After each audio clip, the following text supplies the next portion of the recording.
Hello, ಎಲ್ರಿಗೂ ನಮಸ್ಕಾರ. ಇವತ್ತು ಕಡಲೆಕಾಳಿನ ಪ್ರಸಾದವನ್ನು ಯಾವ ರೀತಿ ಮಾಡೋದು ನೋಡೋಣ. ಅದಕ್ಕೆ ಕಡಲೆಕಾಳನ್ನು 12 ಗಂಟೆಗಳ ಕಾಲ ನೀರಿನಲ್ಲಿ ನೆನೆಸಿಟ್ಟುಕೊಳ್ಳಿ. ನಂತರ ಮಸಾಲೆಗೆ ಬೇಕಾಗುವ ಪದಾರ್ಥಗಳನ್ನು ನೋಡೋಣ.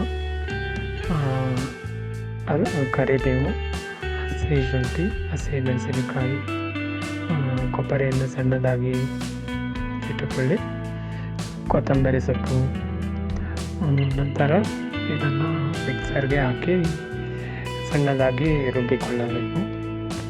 ಕೊಬ್ಬರಿ, ಶುಂಠಿ, ಮೆಣಸಿನಕಾಯಿ ಎಲ್ಲವನ್ನು ಸೇರಿಸಿ ಸಣ್ಣದಾಗಿ ರುಬ್ಬಿಕೊಳ್ಳಿ. ತುಂಬ ಸಣ್ಣದಾಗಿ 5 ಸೆಕೆಂಡ್ ಮಿಕ್ಸಿಂಗ್ ಮಾಡಿ ಈ ಥರ ರುಬ್ಬಿಕೊಳ್ಳಿ ಮಸಾಲೆಯನ್ನು.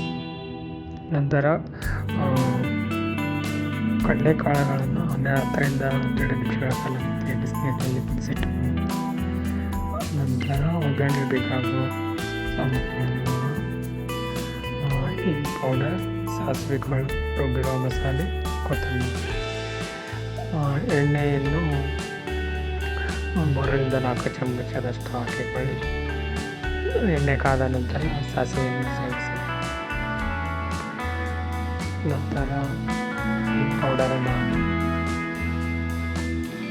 ಅದಾದ ನಂತರ ರುಚಿಗೆ ತಕ್ಕಷ್ಟು ಉಪ್ಪನ್ನು ಸೇರಿಸಿ ಇದಾದ ನಂತರ ಕೊತ್ತಂಬರಿಯನ್ನು ಮೇಲೆ ಹಾಕಿ ಚೆನ್ನಾಗಿ ಮಿಕ್ಸ್ ಮಾಡಿಕೊಳ್ಳಿ. ನಂತರ ಕೊಬ್ಬರಿ ಮಸಾಲೆಯನ್ನು ಎಣ್ಣೆಯಲ್ಲಿ ಸೇರಿಸಿ ಚೆನ್ನಾಗಿ ನಿಮಿಷಗಳ ಕಾಲ ನಂತರ ಕಡಲೆಕಾಳನ್ನು ಇದಕ್ಕೆ ಸೇರಿಸಿ ಚೆನ್ನಾಗಿ ಮಿಕ್ಸ್ ಮಾಡಿಕೊಳ್ಳಿ ಮಸಾಲೆಯನ್ನು.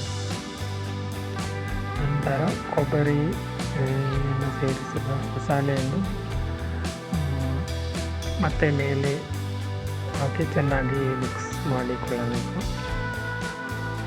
ಈ ಥರ 2-3 ನಿಮಿಷಗಳ ಕಾಲ ಚೆನ್ನಾಗಿ ಮಿಕ್ಸ್ ಮಾಡಿ ಬಿಸಿ ಮಾಡಿಕೊಳ್ಳಿ. ನಂತರ ಪ್ಲೇಟ್ನಲ್ಲಿ ಹಾಕಿ ಸರ್ವ್